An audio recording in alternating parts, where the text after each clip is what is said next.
All right, so everybody that's listening, if you're a first timer on the podcasting, like, subscribe, share. If you're listening to us on one of the radio stations, we appreciate that.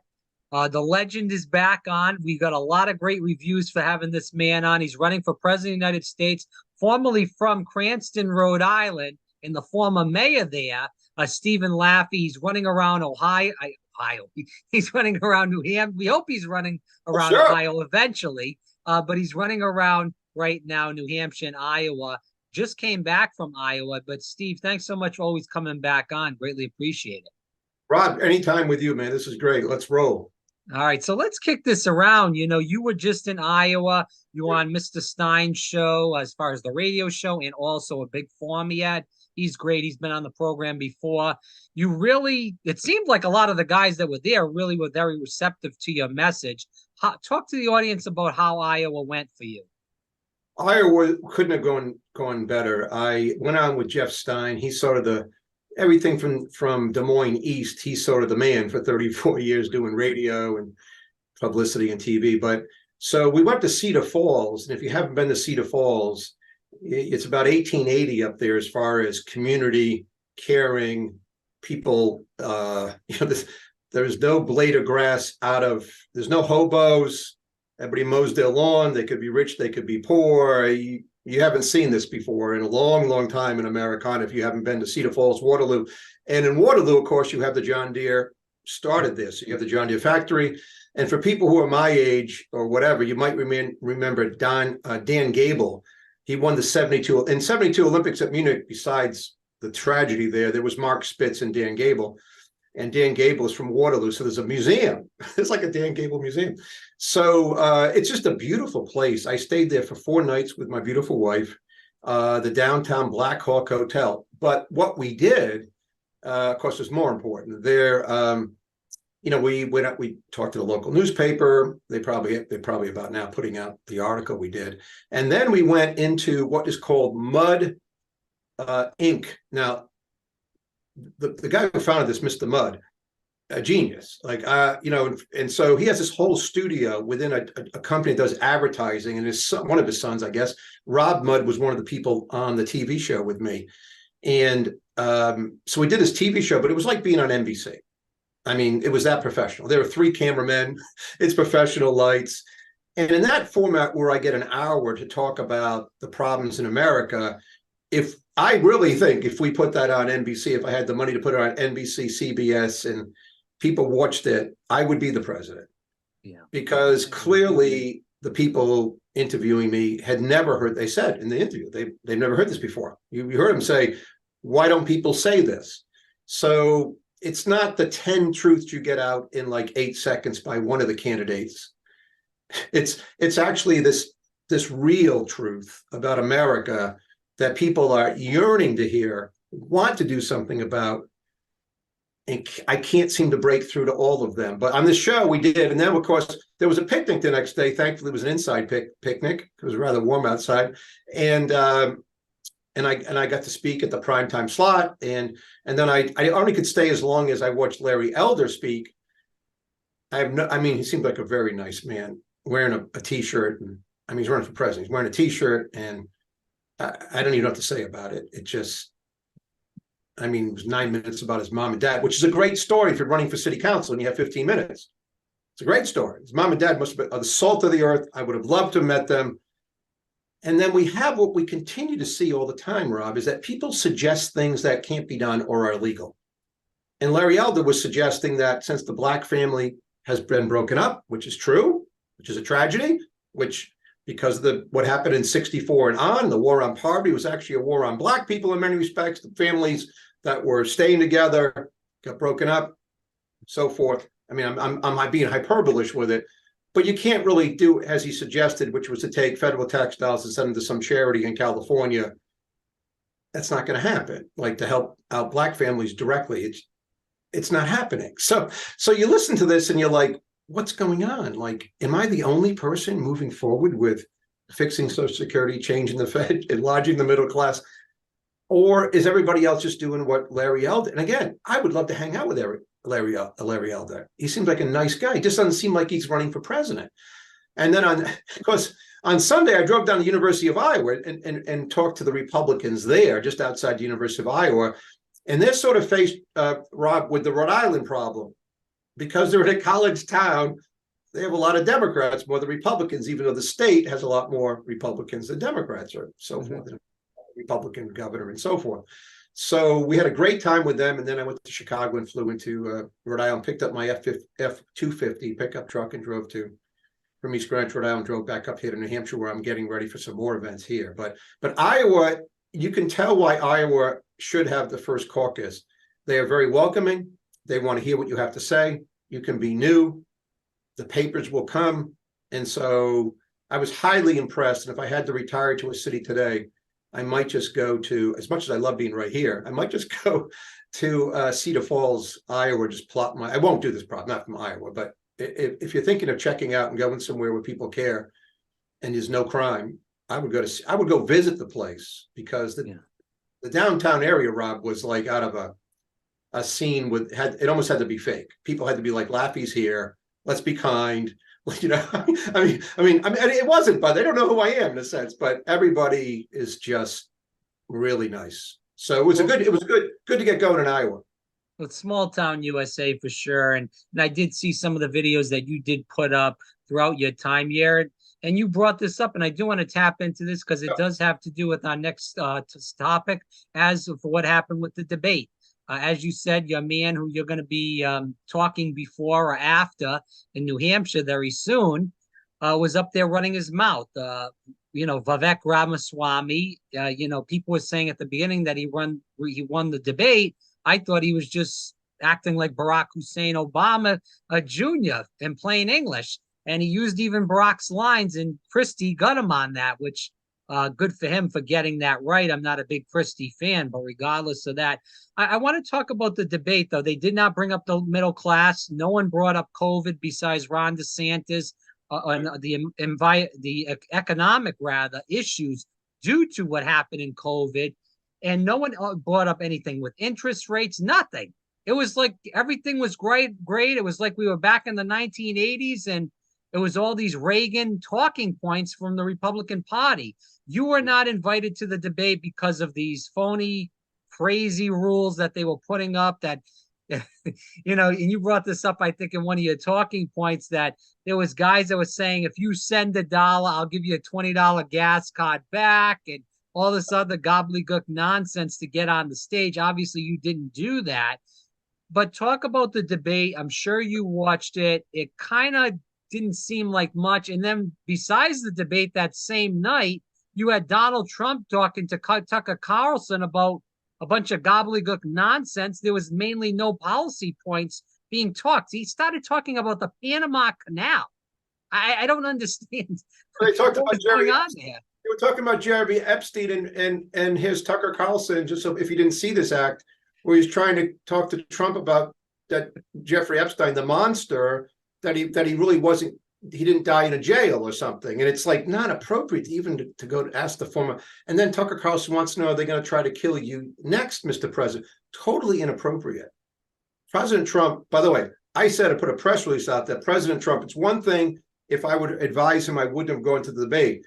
But to stick your middle finger up at all the Republicans who put together a debate, the RNC, which, by the way, I'm the ultimate outsider. They don't like me. And to the people who are the working class people who are Republicans, if I ran the Republican Party, I'd be like, you know what? Then you're not in the primary. We're going to change the whole system right now, so you're not in. You think you can do that? Like try to upstage with Tucker Carlson? And I think what people hopefully are getting out of Tucker Carlson, because there is this talk about what we should do with Ukraine. And I get if people disagree with me on Ukraine, as far as the level of support, I get it. What I don't get is Tucker Carlson lying about Ukraine and Russia when he looks into the camera and says it's the NATO-led war against Russia. I don't get when Tucker Carlson says that first it was Ukraine, first America that blew up the bridge, blew up the dam, that caused all that, the inability for the Ukraine to cross over and to get to the Sea of Azov, and then say it was Ukraine when clearly 100% sure it was the Russians. The Russians designed the dam. the Russians had 1,000 soldiers in the dam. So unless you think the Russian shoulders are really part of a Hogan's Heroes operation, and Klink is running the place, and they just walked in, said they were delivering bread, like, Hogan, and then put it next to, and then ran out, and it blew up. Tucker Carlson is spreading nothing but misinformation. Came back from Serbia, right? I mean, the guy comes back from Serbia. Why would you go to Serbia? So all this, by the way, to go to the debate directly, you are correct. For example, where was the question? Recently, Fitch downgraded the bond rating from AAA to AA plus. Right. Is that important to America? And if it is, they cite, and you can go through what Fitch cites, they cite the lack of governance the last 20 years, what's happened with the debt ceiling, et cetera, et cetera. They cite these things. And now the interest cost is rising to about $700 billion this year in interest costs when we only take in $4.5 trillion.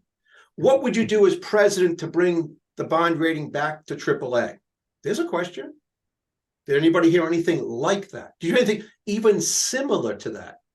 I mean, how about, I could do question after, I could host a show from here, right? Rob, you could sit next to me. We could just ask questions right now that were far better than Brett Baer. For example, Brett Baer doesn't realize he's the man in north of Richmond. He's asking about a song. He's asking about a song. He might as well ask about American Pie, right? So he's asking about a song that's popular when he's the rich guy. He's what that guy's singing about with the big, he's singing about the rich guys north of Richmond. Well, all those guys on stage, to be fair, are those guys and playing English. Exactly. And then to sum up Mr. Ramaswamy, who is becoming a very dangerous person in America, but now people are finally calling him out. I mean, the stuff he comes up with that he has to back down from, I hope people are seeing this. I hope people are seeing his statements on Israel, or 9/11 might be an inside job. Or he's just running to be Trump's vice president. Yes. Yeah. I do want to ask you this, though, because we talked about Trump in that Tucker Carlson interview in general, Steve. My thing with that is as you stated, if Trump goes there to the debate and he's being asked all these questions, there's all these indictment cases against him. And we've talked about that in the past, of why I think he's a flawed and a bad candidate to nominate for president of the United States again, because he's had all these cases against him. With that said, if he goes up there and starts running his mouth with all these cases against him, he could put his foot in his mouth and screw himself. I think that was the play by the Trump campaign to say, hey, you can't go to any of these debates. You're too far ahead. You should sit it out. And if you go there, you'll end up running your mouth and they'll use that information against you in a court of law and you're screwed. Yeah, and yes, I think that's part of it too. And I think, again, as I say, politically, if I wasn't running for president, I would have told President Trump, if I was advisor, which I wouldn't be, not to go for various reasons. You're too far ahead. Things are going to be one big attack against you. But again, the mistake that people make is people like Chris Christie. What's happening, folks, if you look at the polls after the debate, other people are going down. Now, did Nikki Haley do okay and get a little bump? Yes. Did Ramaswamy go from 10 to 5 in the most recent poll? Yes. Is Christie, who everybody knows, still at 2, because they're flawed in their ability to be taken seriously when they were friends of Trump, either love Trump, work for Trump. Folks, I said this, I think, last time on the show, but remember, everybody listening, if they're old enough, has had a job where you help somebody out and then they tried to screw you. You know what that's like. You know they're called backstabbers. So when you see it, you don't like them at all when you see that with people. So it's not the case with Asa Hutchinson and so forth. But yes, I want to make sure I answer one thing directly that I said on this tape that you may have watched. As soon as they changed the rules, which hurt me, because in 2011 or 2015, I would have been in this debate. They would have had 16 people. I would have been number 9. But the thought process that I was going to raise my right hand or my left hand, as if I was taking a Mussolini pledge, right, to help or whatever, anybody who might be the nominee is crazy. I've been a Republican since I was 18, and I voted for Ross Perot twice, just so everybody knows, right? And I never voted for Trump. I mean, I vote every single time. Unlike Ramaswamy, didn't vote in 08, 12, and 16. It was a Democrat till 2020. Woo! Okay. So, but the other part was, and this is where it really gets down. I'm really a Calvin Coolidge type Republican. If you don't know Calvin Coolidge, he balances budget, runs surpluses, cool Cal. And so I was never going to try to say to people around me who've helped invest or my own net worth and say, here's a great idea. I know it violates all kinds of laws like the straw man law in the FEC. That's how Denise D'Souza went to jail, right? I'm never going to call people and say, listen, here's the deal. Send me $20. Send me $1. I'm sorry. Send me $1 and I'll send you $20. That means I'm sending out minimum 800 grand to get in 40 grand. What would people would think I'm an idiot? Now, I mean, it's laugh out loud. So here's Francis Suarez, the ceremony mayor of Miami, who tries it. If it doesn't work, he doesn't get into the debate. Here's Doug Burgum, who has like $1 billion. Why would he bother doing it? But he does it. And he gets into the debate, and I don't know if anybody remembers who he is, but and there's one other candidate who did do it also. It escapes me who it was, but I would never have done this. It was never a thought process to be like, well, I guess I'm not going to be in the debate. Now, we sent letter after letter to the Republican National Committee to tell them to change the rules or ask them to change the rules. We're waiting for the response. We send one every day. But we're not going to get one because they're in the bag for Trump. So that's that. Now, that doesn't mean I can't make some headway, can't do stuff. We have a lot of stuff going in New Hampshire. I do believe that everybody gets their day in the sun.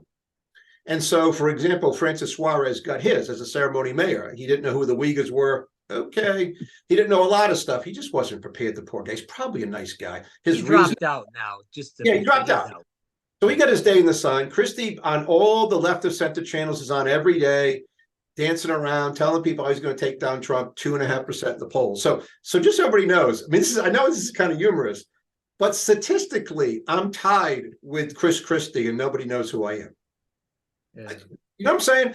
When you're 2.5, it's a rounding error. If they put me in a poll after 4 people drop out, I'll be 1 or 2 or 3, just because they'll be like, who are they? No, I don't like any of them. I don't know. I'll go with Laffey. And that's when I'll start to take off. And that really could happen in September. You'll see people drop out because they've spent too much money.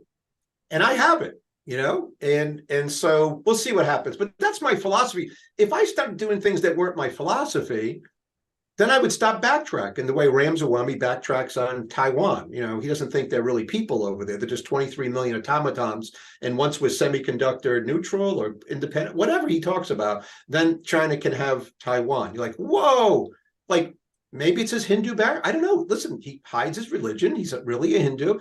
I'm not making fun of Hindus, but maybe he thinks they'll all be reincarnated as something better. I don't know what he thinks about Taiwan. I think geopolitically that Taiwan, please look at a map, look up and look down. Look up and look down and see really important countries that can't have China as the lead country in that with what they've done to people, to the 23 million people who are every bit as important to God as me, you, and everybody listening to this show. We can't have that happen. So I'm just flabbergasted by what happens within my party, that it's now become a placard for anybody to run. There's no standard deviation around national defense, low taxes, balanced budget, even things that we talk about that most people don't do.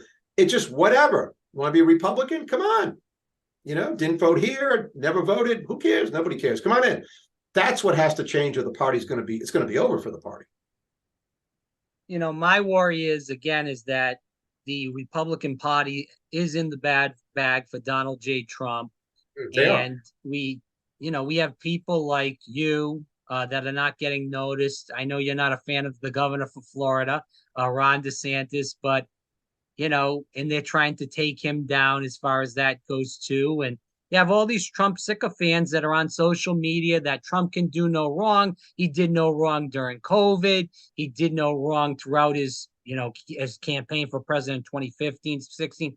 He told women to grab him by the pussy. He made fun of a handicapped reporter. He went into COVID and not a war hero. Yeah, John. Well, that was why Obamacare is still in place. I personally believe that. Obviously, it's not a fact known, but remember, John McCain was that one vote to dismantle Obamacare, and Trump pissed him off, and he probably said, "Screw Trump."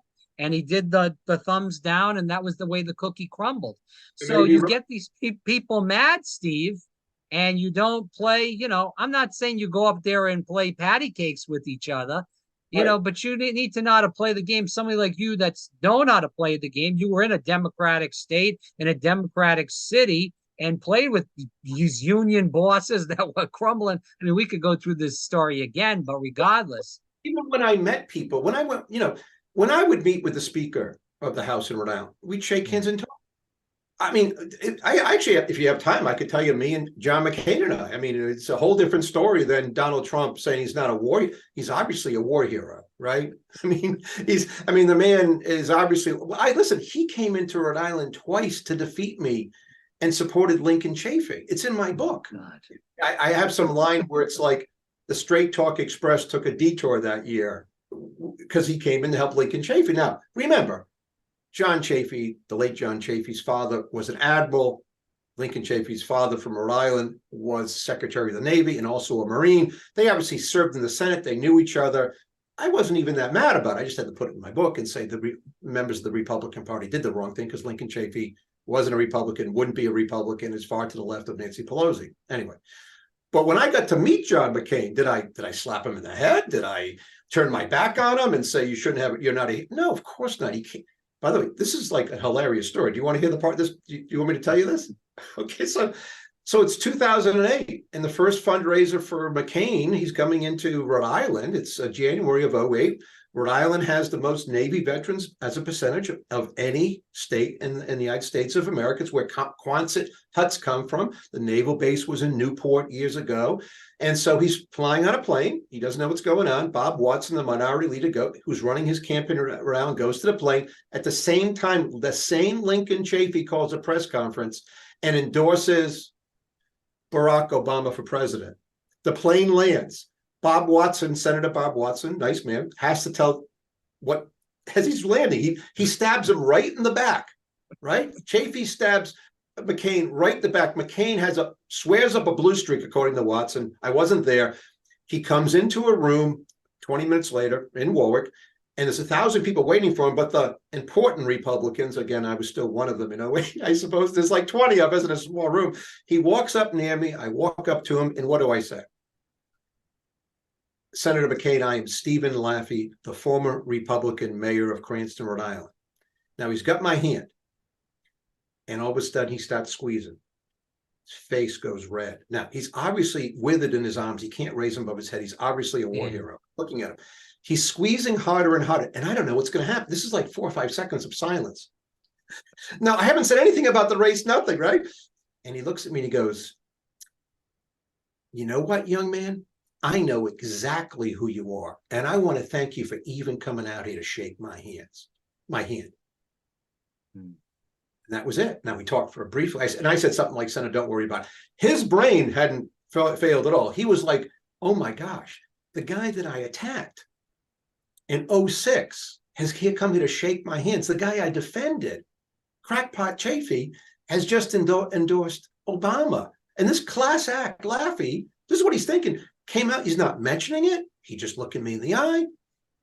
That's what you do when you meet a war hero. Yeah. On Monday, I'm going to be with Vice President Pence. Am I going to say to him, I don't know what I'm going to say. I haven't ever met Vice President Pence, but I'm not going to be rude. Why would I be rude to Vice President Pence or to Asa Hutchinson? So this is what has to be brought back. This is what Trump destroyed, by the way. At all times, anywhere, if someone disagrees with you, just tell people he's the worst person you ever met in your life. That's Donald Trump. His lawyer was the best lawyer of all time. Worst. Oh, he turned against him. He's the worst lawyer of all time, right? This is what narcissism does. And as I said when he was elected, and I said throughout his presidency, the man's a narcissist. If we can get through 4 years and not have this, and we couldn't get through 4 years. He loses the election. He says he won. William Barr says you're full of crap. You ran a clown show, you lost, and then we go through this whole thing that now leads to indictments and his narcissism. And I've always said 2 things have happened. Not all 4 of these suits. I want to make sure people know. Listen, I think he might be guilty of whatever, of all of them. But we've got other people running for president who have never been accused of not opening a door for a lady, let alone bad language. 27 people say that he's assaulted them, and he's been convicted in a civil court. A judge upheld it for $5 million payment. We don't need this in America today to bring back the Republican Party or to have a nation that's civil. We need a nation that's civil. If I was in a debate with Joe Biden, and it won't be Joe Biden, I would be civil. But we can't have what we're having today because we're financially in 1859 to get into it, and we're socially like 1857. Like, this thing's breaking up, Rob. The whole thing's breaking up, and it has to be stopped. Yeah, and I'm very concerned about that because the country is in shambles, and we can't have this Trump Biden ticket. We have to have some youth and somebody that, you know, is mentally coherent, mentally there. Joe Biden is. Yeah, it won't be Biden. I'm gonna say this now. I've said I've thought this. I'm gonna say now that I am 99.9% sure it will not be Biden. Who do you believe? Do you think that will be the candidate? I think what will happen is it could happen tomorrow because Biden could keel over tomorrow. But between now and South Carolina, I predict that something will happen where he will step down, and either Gavin Newsom, the governor of Michigan, the governor of North Carolina, somebody will step in, and it'll be planned because the Democrats do things better than we do. I'm a Republican. When they actually unite. And like when they united and said it has to be Biden and not Bernie Sanders. Bernie Sanders, yeah, you're good. Yeah. Well, I'd love to see Bernie Sanders. If he was running, I might get out. I was trying to get out of football without any injuries. Anyway, he's a Christian guy. I love him. But what I'm saying is that something will happen. There is no possible way. Now, if that happens, candidate, it'll be like Barry Goldwater in '64. Forget about me for a second. It'll be a wipeout, especially if he gets joined up with Ramsawandi. I mean, the whole thing will be a total clown show of two non-Republicans running for president as Republican. And maybe after that election, the Republicans will say, hey, how about that guy Laffey? Maybe he should run the party. He seemed to have some common sense about national defense, taxes, tax systems, budgets. Let's get him in, maybe there's a way to save it after that if that happens, but it won't be Biden. It's clear it's not going to be Biden. It's like saying Mitch McConnell will win the next election in Kentucky, right? And Feinstein's going to be a senator for 8 more years. None of this is going to happen, folks. Well, that's why let's go into that. Just since you tapped on that, about term limits. I mean, Mitch McConnell, this is the second time in less than 40 days where he's been up on a podium where people have been asking him questions and he just fails. It's like almost like it's a machine, and all of a sudden it just stops.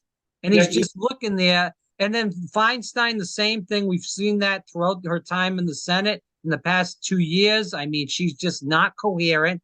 And obviously our president is not coherent. The world is laughing at the United States. How can the United States be still called the greatest nation on earth? I know you can't say this, but I'm going to say this. When we have these politicians that are very inept, they're elderly men and women that don't know what the hell is going on. And I will say that the saddest thing about this whole thing is that I know that with my 6 kids and my beautiful wife and my great friends, that some of which you have met or will meet, Rhode Island, people would come to me and say, we're not doing this anymore. And I would say, you're right. I mean, I had to go to my father and take away the car keys. We drove down to see my brother in the prison system in Cranston, leaving down Pontiac Ave, and I was behind my father. This is a true story, but he went through 2 red lights. We got there, and I said, Dad, did you know you went through 2 red lights on Pontiac Ave? And he said, no. And I said, well, I called my mom. And I took away the keys. Now, he wasn't happy because he was still pretty, but I said, Dad, you live to be 80 something years old. You can't end it by killing somebody. I mean, that would be killing yourself. Yes, exactly. And but think about it. Through pure power, wanting power, those 3 people's aides, their family, their friends will not step up to the podium and say, I just told McConnell, my husband, my father, my brother, whoever it is, I'm the staff head. We've all resigned if he doesn't get out today. We've all said we can't do this anymore. By the way, in those states, first of all, the Democratic president has a Democratic vice president. California has a Democratic governor. Again, I'm not familiar with, but I'm sure there'll be a Democratic senator if that's what they want. Kentucky's a Republican state. I'm sure there'll be a Republican senator if McConnell steps down. It's not like one of these cross things where it's like, we got to prop him up a little longer. We got to wait for the election. You know, Well, they just changed the law in Kentucky so they could do that. Okay, so if that's the case, then get this guy out. At least put somebody in there that's coherent. how would his family? I mean, McConnell, by the way, I'm against McConnell. He's the guy who was in 2006. He's a clown, right? Yeah, he's the guy who came after me. So what I'm saying is that it's not like, I mean, if I saw him today, if I was with his family, if I was driving by, I would be like, listen, what are you people doing? Listen to me. Let's say a prayer. Let's go find him. Let's resign. Because you don't want him to go down in history as he's a fairly effective guy in the U.S. Senate over the years. Right. What he could have been. Not with me, by the way. He backed Link Chafee. But I'm just saying, it's two small potatoes for the United States of America. But now he's going to go down with all these videos. We live in a video age of him failing at the end. Why do people want that? I have no understanding of it. It's an embarrassment. It's an embarrassment for the people who are around him who won't say enough's enough because they want power. I'm guessing. Otherwise, they all would have gotten together and sat with McConnell and said, you know, someone would have made his wife or whatever would have said no. Someone would have leaked this. Someone would have leaked whatever health issues going on, whether it's Parkinson's or dementia, whatever it is. They would have leaked that to the press, and that would have been game, set, match, and he would have had to step down. It's a power hungry struggle. These guys, I mean, Chuck Grassley, I know you're in Iowa. You have to be, you know, good with these guys. The guy is like 95, 96. I mean, you know, he's supposedly pretty sharp still. But regardless, like, how long is it going to take? You know, you got tons and tons of money. Give it up. Your grandkids are set. Their kids are set. It's over. Give it a break. Go and retire in Hawaii and take a load off your mind. Yes. If I were president, if I get to be president, after Social Security, after the Fed, we will go as long as it takes to make sure that term limits become a constitutional amendment. We will just put it forth. We will embarrass people. We will make people vote for it in the United States Senate, in the House, whatever. Go through the states, whatever. It doesn't matter. It doesn't matter. That if we had term limits, then I would say 2 terms. And I would add into it, by the way, that if you're a staffer or a U.S. senator or a congressman or a president, and you work for these people, you can never be a lobbyist again. You can't be a lobbyist. You can't go work for Pfizer. You can't go work for name the corporation. You can't work for the people that lobby on the behalf of anything. You come, you serve, you leave.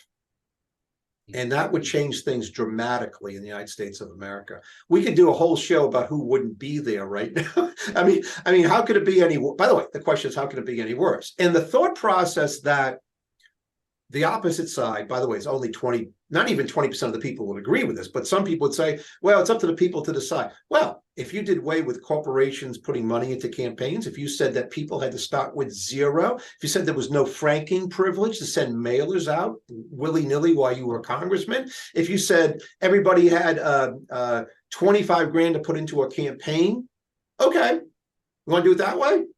See how many people win re-election after a terrible job if they didn't overwhelmingly have enough ads to buy because they took in so much money from people wanting to stay in power from special interest groups?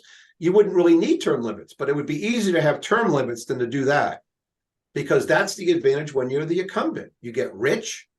Are they going to figure out about Biden himself? He starts off, he takes a train, he's a man of the people. How much is he worth? Yeah. All right, so let's kick this around. Again, for people listening, it's Stephen Laffey. He's running for president of the United States, StephenLaffey.com. Fixing America movie. Definitely check that out if you get a chance to. And also, he does have a Substack, so definitely check that out. That's where I get a lot of my information, really good information on, Social Security, and also, which we're going to be tapping into in just a second, and also many other economic issues. Steve, I want to catch into this. You know, a lot of young people listen to this, but we do have an older audience. You know, most of the politicians just care about the older vote because they say the young people don't vote. Young people want somebody that's fighting for them. I know most of the young people do vote liberal. I was in that mindset and in the liberal hysteria. A lot of that is brainwashed into these young kids in the colleges. As far as that goes, it took me a little while after college to get past that and move into what the real deal Shaquille O'Neal is going on in the country. But I finally opened my eyes to that. Talking about Social Security, you know, because again, these politicians are looking to, I would say, maybe the 50 and older group and not toward the younger people. You are looking towards everybody. And for people that are my age, that are 33, 34 years old or younger, they're not going to have any Social Security. So I know we've talked about this issue a little bit in the past. I want you to talk to new people that are listening to our conversation today is what your plan is to really save this, because if we don't do anything soon and we keep spending and spending and spending, the dollar just keeps devaluing. And not only is inflation going to go up, but there's going to be heavy cuts, and that's going to go into people that are my age group and younger. Yes. So I'm running for president because our country refuses to directly confront its problems. The biggest line item in the budget is Social Security at $1 trillion. We started Social Security in 1930, whatever, 33. There were 15 workers and one retiree. And the president of the United States, Roosevelt, said it's a temporary program. Move all the way through to 83, where Greenspan said he fixed it. There was a problem. He didn't. Move all the way to today. 65, I may be off by $1 trillion, $65 trillion in arrears. So when we say arrears, underfunded, whatever you want to say, we mean that in the present tax structure of what they take out of your check and the employer takes out of the check, we are $65 trillion that we're not going to collect. So that means that about 7 years from now, maybe 6, maybe 8, people who are retired will get their checks cut by approximately 30%. So they're getting $2,000 a month. They're relying on it. They're going to get $1,400. Now, that's bad enough. What has to happen, what's going to happen though to the people who are 40? Ask anybody listening to the show, 40 or under, go see a financial advisor, plan for your future. And the financial advisor says, I don't care if they're at Schwab, Morgan Stanley, I don't care if they're next door to you. You know, we're not going to put anything for Social Security because you're not going to get it. And you're like, what? I'm making $100,000. I put in $6,200. My employer put in $6,200. That's $12,000 that could have been given to me. It's being going to old people and I'm not going to get it. See, you young people need to listen. You've been totally hosed by older people. And even in this campaign, Donald Trump immorally says, we're not going to touch it, which means Ron DeSantis, who's the copycat, says, we're not going to touch it, even though when he was a congressman, he said he wanted to cut it. Then you get people like Chris Christie says, we'll take more from the younger people. What? So I've been thinking about this for a long time because in 1983, I happened to write a paper in an economics class about Social Security and the lousy returns. And now people, if it was invested in private, would have gotten a lot more. In 83, I wrote this. It shows how old I am. So I looked around for years, and Larry Kotlikoff, the senior economic economist at BU, the world-renowned person in ... Social Security, not nuclear power. I don't take a nuclear power thing from... He has a website about this. He talks about it. He goes around the world and speaks about it. So his plan is my plan. And the plan looks like this. If you're old, we're going to get you what you got. If you're young and 20, you're going to get a new system. Personal Security System, PSS. You get in at 20, you start working, 22 out of college, whatever it is, 18. You've got like 40 years. The money, 10% of your income, goes into an account that you own, but you can't touch. Like, what do you mean? I mean that unlike you young people listening to who keep switching jobs and cashing out of your IRAs and happy to pay the penalty, means that I'm responsible for you when you get older. I don't want to do that. So you turn 30 and you keel over. You die. You put in 35 grand. That money doesn't go to the federal government. It goes to your heirs, your wife, your husband, whatever. Same thing at the age of 50. By the way, you get married at 25. You get divorced at 50. You didn't work at all, let's say. Say we could be the husband or the wife. Your husband or wife worked. They made 100 grand. They put in 10 grand a year. You get half of that when you get divorced. Right now, you get nothing, especially if you've been married like under 8 years and had 4 kids. You get nothing. So we're going to stop the sexism in it. We're going to make it a personal account. You can't touch it. Oh, where's it invested? In one computer Worldwide basket of stocks, bond, real estate, New Zealand timberland, everything can be done with ETFs with no cost, basically. And so you get to be 62. What happens? It could be 64, it could be 60, whatever happens in the. But then we start taking 10% per year that you don't own anymore, that you can't take if you keel over. By the time, say, you're 70, everybody who turns 70 that still survives is going to get an annuity. Treasury and adjusted inflation tips, annuities, whatever, and they're going to get what they're going to get for the rest of their lives. They won't run out of money, and under any estimate, you're not going to get $2,000. You're going to get 10 grand.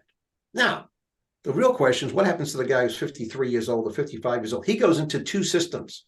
He gets zeroed out of whatever they say he's going to get in the old system. And he goes into the new system, but he might be in the new system for 10 years. Is it possible that he totally gets less because we have 10 bad years of everything? Everything goes down and he starts buying annuities with less? That is possible. But we still have to do it because there's only one way to take $65 trillion down to nothing. I mean, as far as liabilities. Now, remember, we have like 200 plus total liabilities.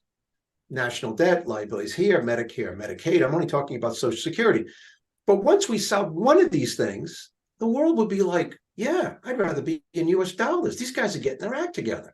Think about the middle class, because it's all about the middle class. Again, you turned 35. You've done this for 15 years. Now you meet with a financial advisor who looks at what Laffey came up with, Kotlikov. I'm not the president anymore. You've been doing it for 15 years. And they say, wait a second. You can buy a bigger home. You can afford to buy a home. This is rock solid investments that you have to put money into. But Steve, there's a lot of problems right now where BlackRock is buying 60% of the residential homes right now. Yeah. That's a problem. So, Sure. You're in a bidding war against BlackRock. That's not going to go well for the everyday working man. Yeah, that'll be different 15 years from now. And, we'll go through a cycle where right now, BlackRock, they'll probably lose a lot of money doing it. They'll puke out of it. I mean, we'll go through cycles. I'm just saying apples to apples. Do you think they're going to lose a lot of money when it's a kind of a rental society in general? I know, there's ebbs and flows and everything changes within 10, 15 years, but it seems like they keep building. I know in Florida where I'm at, they keep building all these apartments everywhere, every 10 seconds. It seems like the society they're trying to push for 2030 and beyond is more, especially with all this climate change nonsense that's being pushed, is to move into smaller homes, smaller apartments, and then BlackRock will put you in a rental society, so you'll be renting these homes until kingdom come, because the wages aren't increasing in the country and the rents are extremely high. So you're going to have, it's almost going to be like a haves and have-nots, like medieval times, the serfs. Because you're going to have a lot of these people, Steve, that don't have enough money to pay the rents. So obviously they're going to be homeless. And then these other people that, maybe their kids are going to be living with them for the rest of their lives because they can't go out there and pay for any rents for a house or even buy a house or pay any rents for an apartment.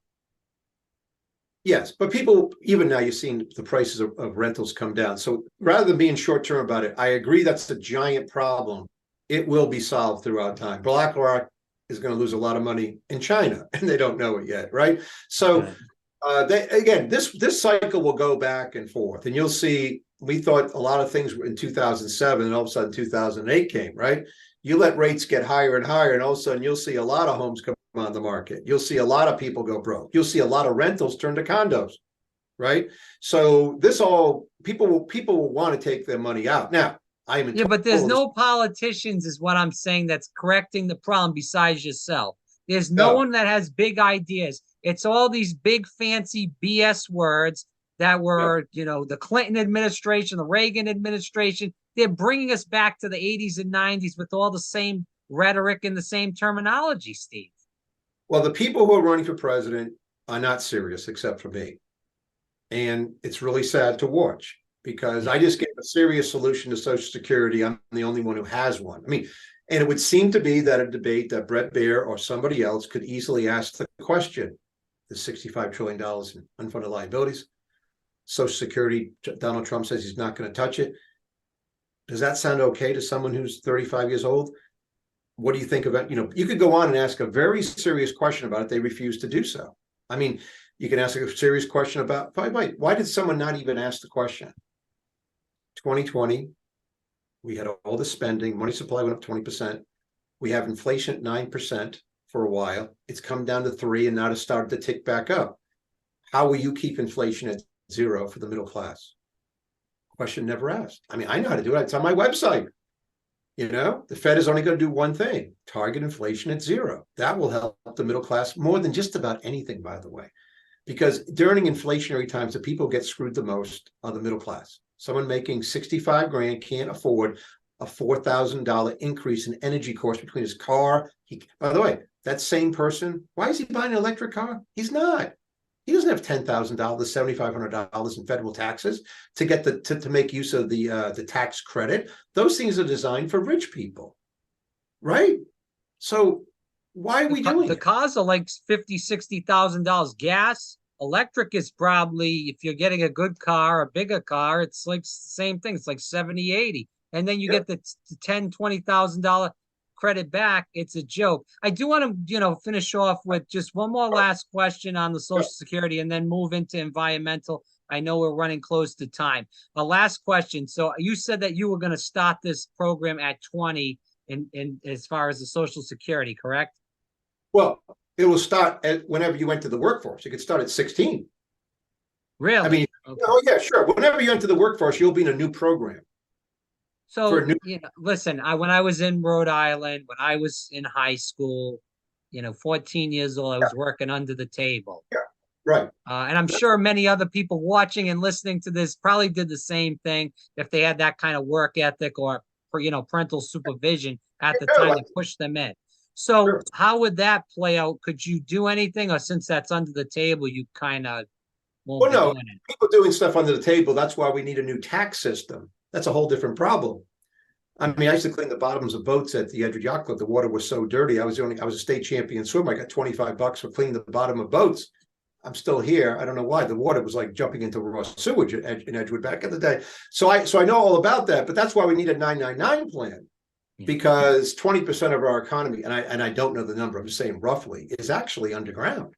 So then so if you're past, so it's whatever age you start working, when we start the program. Yeah. So, if you pass it, say you win 24, you get in 25, January 20th, 2025, and then you pass it hypothetically, maybe 2, 3, 4, 5 months down the road from that in 2025, somebody like me. 26.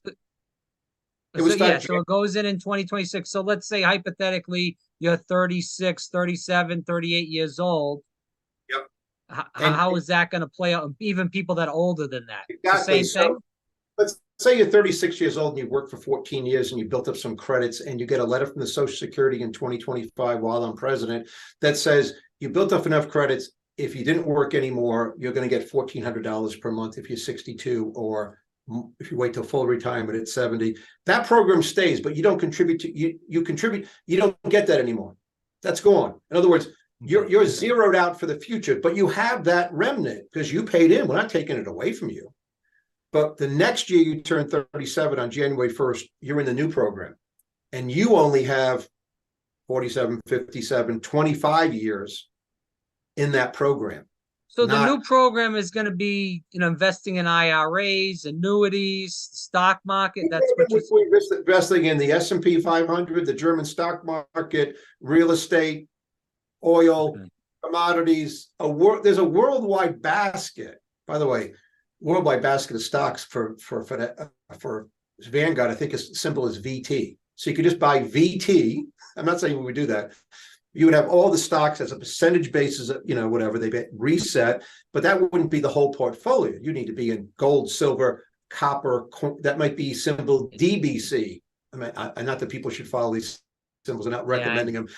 Commodity index basket, but things like that. Then you would need to be in some real things like timberland. But that can be done through ETFs also. They're not publicly traded. REITs, real estate investment trust, they own apartments, the same ones BlackRock does, right? So again, I can, as president on a side, I actually know all about this. If you know my background, I could do this myself. There would be a team of people that get together that would say, okay, and they would show it to me, and we'd show it to the American public. This is what we're going to start investing in, and this gets reset every December 31st. If one goes up so much, it's a higher weighting than usual. Then we reset by having less of that on December 31st and more of something else, so that we start again and just keep moving. But by any measure over any 35, 45-year period, how could it do less? I mean, if the world ends, the world ends. We're all in heaven, whatever. But unless the world ends, no one can name a 45-year period where that would be anywhere near what Social Security did to your net worth, which was destroy it. You put all that money in. I want to get this in quick before we got to cut this off, because I know you got to roll soon. Yeah. Everybody wants clean water, clean air. We've talked in the past about nuclear energy. I'm 100% for that. I don't know why we haven't looked into that. I think we need all of the above strategy, where you go into Florida, you should have solar panels, Arizona, California, all these hot weather places, Nevada, the list goes on and on. But other places, maybe it's not as relevant. And I remember last time when we spoke, you did say that you go up in the Northeast and some of these people have the solar panels on the wrong way, but that's par for the course. I want to talk about the environmental policy you have. What is your environmental policy? Because not only those issues, but we're hearing a lot about this climate change nonsense. I believe that it's half and half as far as it's true and false. I am not a believer in that more CO2 has hurt the planet at all. There seems to be more trees. I don't think the world is getting warmer. But I'll say this, as an insurance policy, I mean, I could be wrong. I don't think I am. but as an insurance policy, when I meet people and I say, so if I'm wrong, then why don't you want nuclear power? It has 60% of our grid. In other words, if nuclear power, which is 18% of the grid, when I say grid, I mean, because everybody's looking back to the past and all the issues that we've had in the past with the leakage of nuclear power. Nuclear is safe now. They've gotten past that stuff. They've made it safer now. Go ahead. Well, it's not a problem in America. I mean, 3 Mile Island didn't hurt anybody. There are houses right around. That wasn't a problem. Now, Chernobyl, okay, we don't have a Chernobyl problem, but the new nuclear, where they put it in salt and they put it in water, just go look up the guy who founded Microsoft, Gates. I mean, look at the guy who founded Greenpeace. These people are serious people. Now, they want to do smaller nuclear where it serves, say, 300 to 500,000 homes, not the 900 or 600,000 that, say, Seabrook in New Hampshire does. But by the way, there's room for Seabrook too. They never even built it. It's crazy. I'm in New Hampshire. So, but my point is this: if you're serious and you think that the world's warming up and you're an American citizen and you're not for nuclear because there's no CO2 emissions and we have plenty of uranium, then I don't take you seriously. That's what I want to make sure people understand. If I hear you say that you're not for nuclear, that means that you want to destroy the middle class. People making $70,000 somewhere in Colorado can't go and put solar panels on their roof for I mean, they can't do this stuff, right? So if you're not for nuclear on the grid, because if the grid is not safe and doesn't turn on 100% of the time, then we might as well be in Venezuela. Yeah. The grid not even just that. A lot of these solar panels are made in China. They're, made in dirty, with dirty cold. You know what I mean? Everybody says about how bad cold is. I mean, this is the way the cookies crumble. When it comes to solar or electric cars, the initial pollution is so much greater. Take an electric car. The initial pollution, remember, Y equals mx plus b. 8th grade math, I'm sorry, but the b is the y-axis. If that's the initial pollution, the b, and the graph goes up like this with total pollution for electric car, but the Toyota Corolla starts here and goes up at a higher level, it'll take 20 years of driving that Toyota Corolla to get to the total pollution of an electric car. The beginning of making an electric car involves slave labor, cobalt, all these crazy things out of Africa, and no one seems to care. The real problem in America and the environment in the world is in the oceans. Plastic in the oceans is a problem. And that's, we should leave it there, I guess, but we can talk about that next time. That's the real problem. But am I the only one willing to? I'm the only one talking about it. By the way, just so we know, the real problem in health is obesity. Yes.